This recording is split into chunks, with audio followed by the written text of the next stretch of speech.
ભાવનગર શહેરમાં કોંગ્રેસ દ્વારા સત્યમેવના નારા સાથે રેલીનું આયોજન કરવામાં આવ્યું। કોંગ્રેસ દ્વારા ભાજપ કાર્યાલય પાસે જઈ સૂત્રોચ્ચાર કરવામાં આવ્યા।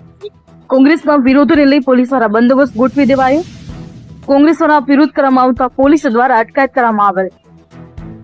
પોલીસ દ્વારા અટક કરી પોલીસ સ્ટેશન લઈ જવામાં આવ્યા હતા। અશ્વિન ગોહેલ, જી ન્યૂઝ, ભાવનગર।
આપ સૌ જાણો છો એમ મોદી સરકારના મલિન ઇરાદાથી જે ઈડી દ્વારા આદરણીય કોંગ્રેસ પક્ષના મુખ્ય નેતા એવા સોનિયા ગાંધીજી તેમજ રાહુલ ગાંધીજી ઉપર જે યંગ ઇન્ડિયાનો ખોટો કેસ કરવામાં આવ્યો હતો અને કેસ ચલાવવામાં આવ્યો હતો, આજ રોજ સમગ્ર દેશની જનતા સમક્ષ આ મોદી સરકારના બદ ઇરાદા ખુલ્લા પડ્યા છે।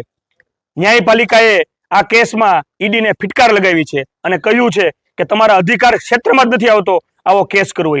એટલે આજે સમગ્ર દેશની જનતાએ જોયું કે આ ભાજપ પોતાના સ્વાર્થ માટે ગમે એ સ્વાતંત્ર્ય સંસ્થા હોય, દેશની કોઈ પણ સરકારી સંસ્થા હોય, એનો કેવો બદ ઇરાદાપૂર્વક ઉપયોગ કરી અને મુખ્ય વિરોધ પક્ષના નેતાઓ પર જે કેસ કર્યો છે, એમાં આજે ન્યાયપાલિકામાં એ બંને કોંગ્રેસના મુખ્ય નેતાઓને નિર્દોષ સાબિત કર્યા છે।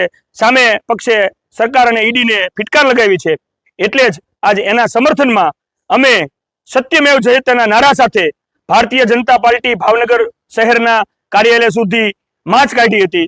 પણ આ ભાજપ સરકારની તાનાશાહી જુઓ, આ લોકશાહીમાં વિરોધ કરવો એ તમામનો અધિકાર હોય છે।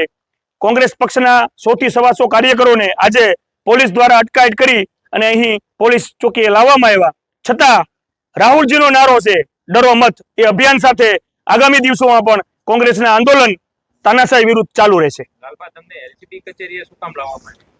હવે એ પણ સમજવાની વાત છે કે લોકલ ક્રાઇમ બ્રાન્ચમાં હંમેશા એવા મુખ્ય ગુનેગારો હોય એને જ લાવતા હોય। અમે તો એક મુખ્ય વિરોધ પક્ષના આગેવાન તરીકે અમારો એક લોકશાહી ઢબે કાર્યક્રમ કરી રહ્યા હતા અને અમે પૂછ્યું, ભાઈ પણ અમને અહીંયા સૂચના છે કે એલસીબી લઈ આવવાના, લોકલ ક્રાઇમ બ્રાન્ચે અમને લાવવામાં આવ્યા હતા।